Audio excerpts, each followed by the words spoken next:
very much. Good morning, everybody. This is going to be a different subject. The motivation of this talk comes from the clinical field. It has to do with the follow-up of brain tumors after stereotactic radiosurgery. This is joint work with Professor Yigal from the Hadassah Neurosurgery department and his team, and two of my students who are currently on vacation in South America. So the motivation is stereotactic radiosurgery is a very common treatment for a variety of brain tumors. So brain tumors, the treatment of brain tumors, one of the important options is stereotactic radiosurgery. Here's an example of the preoperative planning.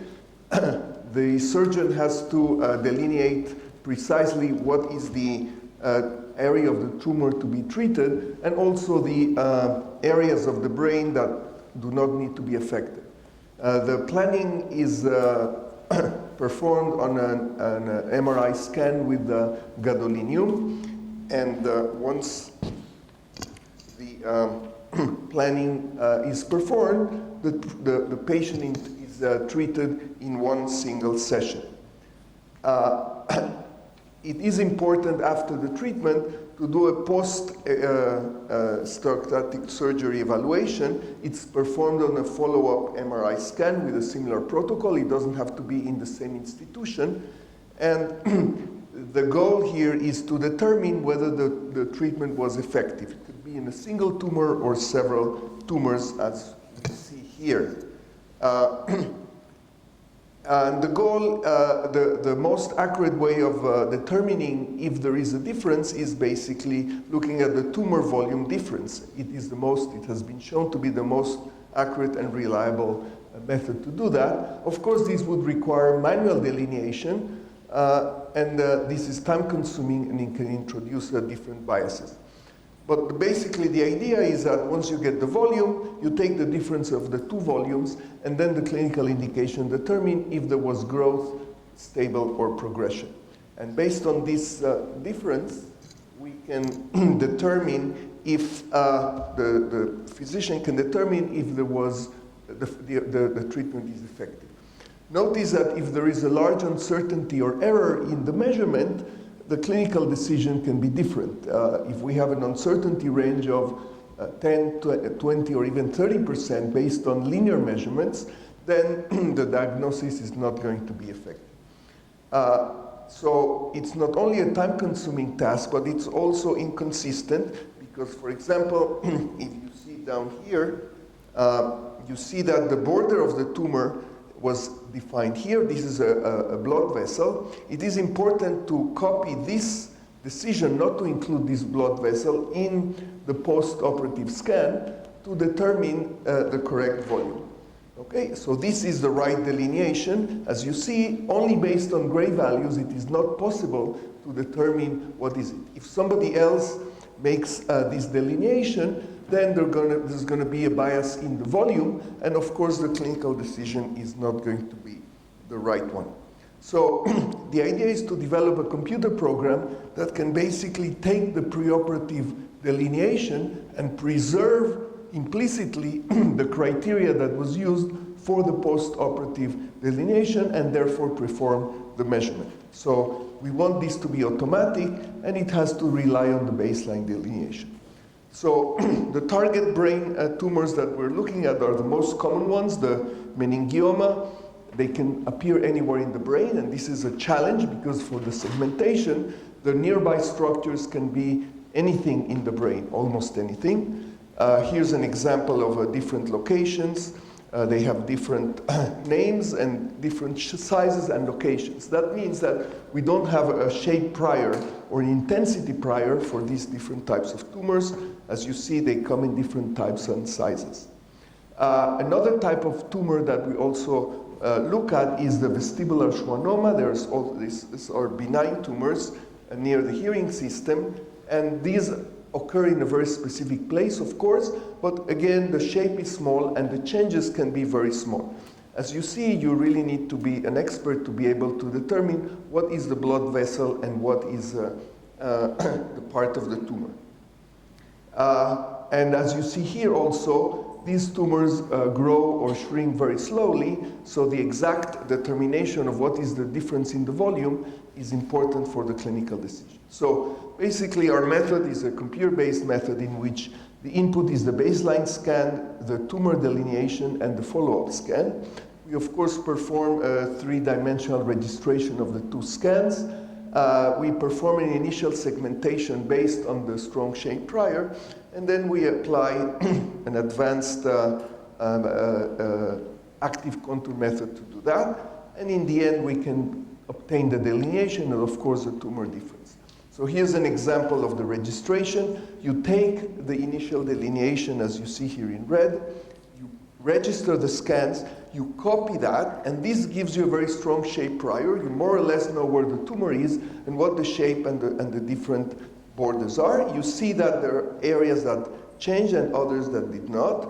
And based on that, you can perform the final delineation. And all this is performed automatically. I'm not going to go into the details, the technical details of how this is done, but the big advantage of the Chan-Weiss method is that it does not require a clear boundary. One of the issues of this type of tumors is that some of the boundaries can be relatively fuzzy, and this method allows to compensate for this type of fuzziness without requiring a clear boundary. All of this, of course, gets translated into mathematics, and basically you have a certain function that minimizes a combination of intensity uniformity, a volume penalty, and a smoothness penalty, because these tumors cannot do whatever they want in terms of the shape. And here are the different steps. So we developed this program. The advantage of this model-based program as opposed to deep learning methods is that this does not require any training data or a significant number of delineations. It is just the right problem for a model-based approach. So we tried this with the data sets from the Hadassah hospital, and the dice coefficient is the measure that we usually use to measure the volume difference. As you see here, you have two shapes, and you want to measure the volume difference, you don't just take the difference between them, but it's important the location. So if you take the intersection over the union, you have what's called the dice coefficient. And this is what you get here for the 32 tumors. It is important to know, and I'll say a word about that, what is the ground truth. And here we have the true positive, the voxels that were inside as compared to a manual delineation, and the maximum distance. And you see these are relatively accurate numbers. Here are the examples of what you would get in terms of volume and the delineation. Note that this would be very, very difficult to delineate if you did not have the baseline tumor.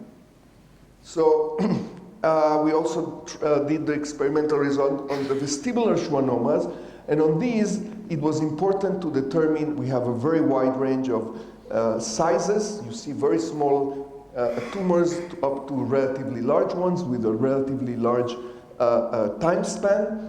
And what we tried here is to determine what is the observer delineation. Since we don't have a ground truth, the only way to obtain a ground truth is to ask 3 expert neuroradiologists to delineate the tumor manually in each one of the slices.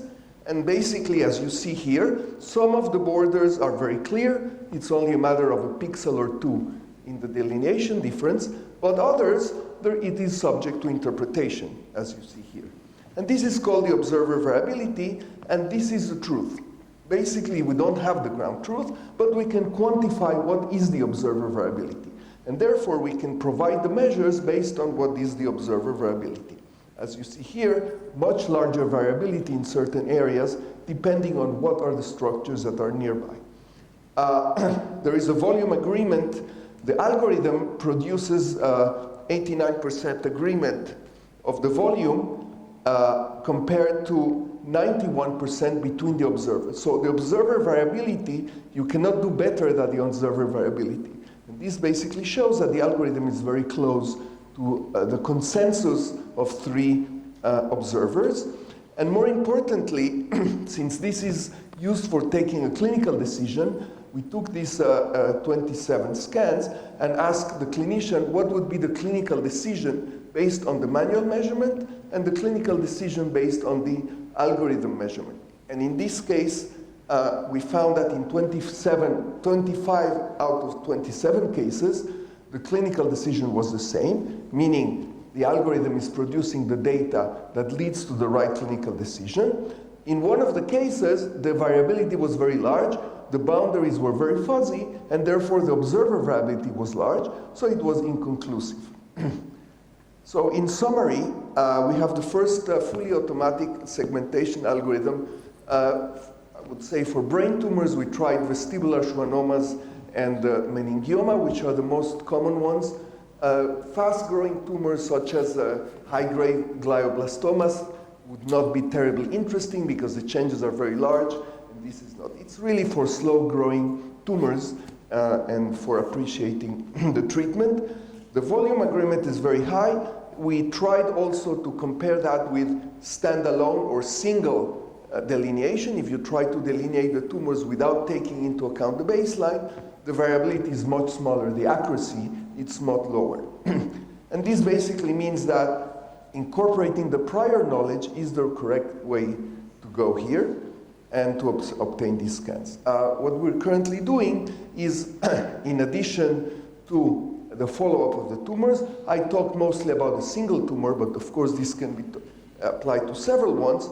We are looking also at the automatic detection of new masses. This could be metastases, for example. Here's an example of a recent scan. These are the tumors. You see the appearance can change a lot. And here you see a new tumor. And what we want to do is basically to pinpoint to the treating clinician, this is a new tumor, and based on that, compute the tumor burden. Thank you for your attention.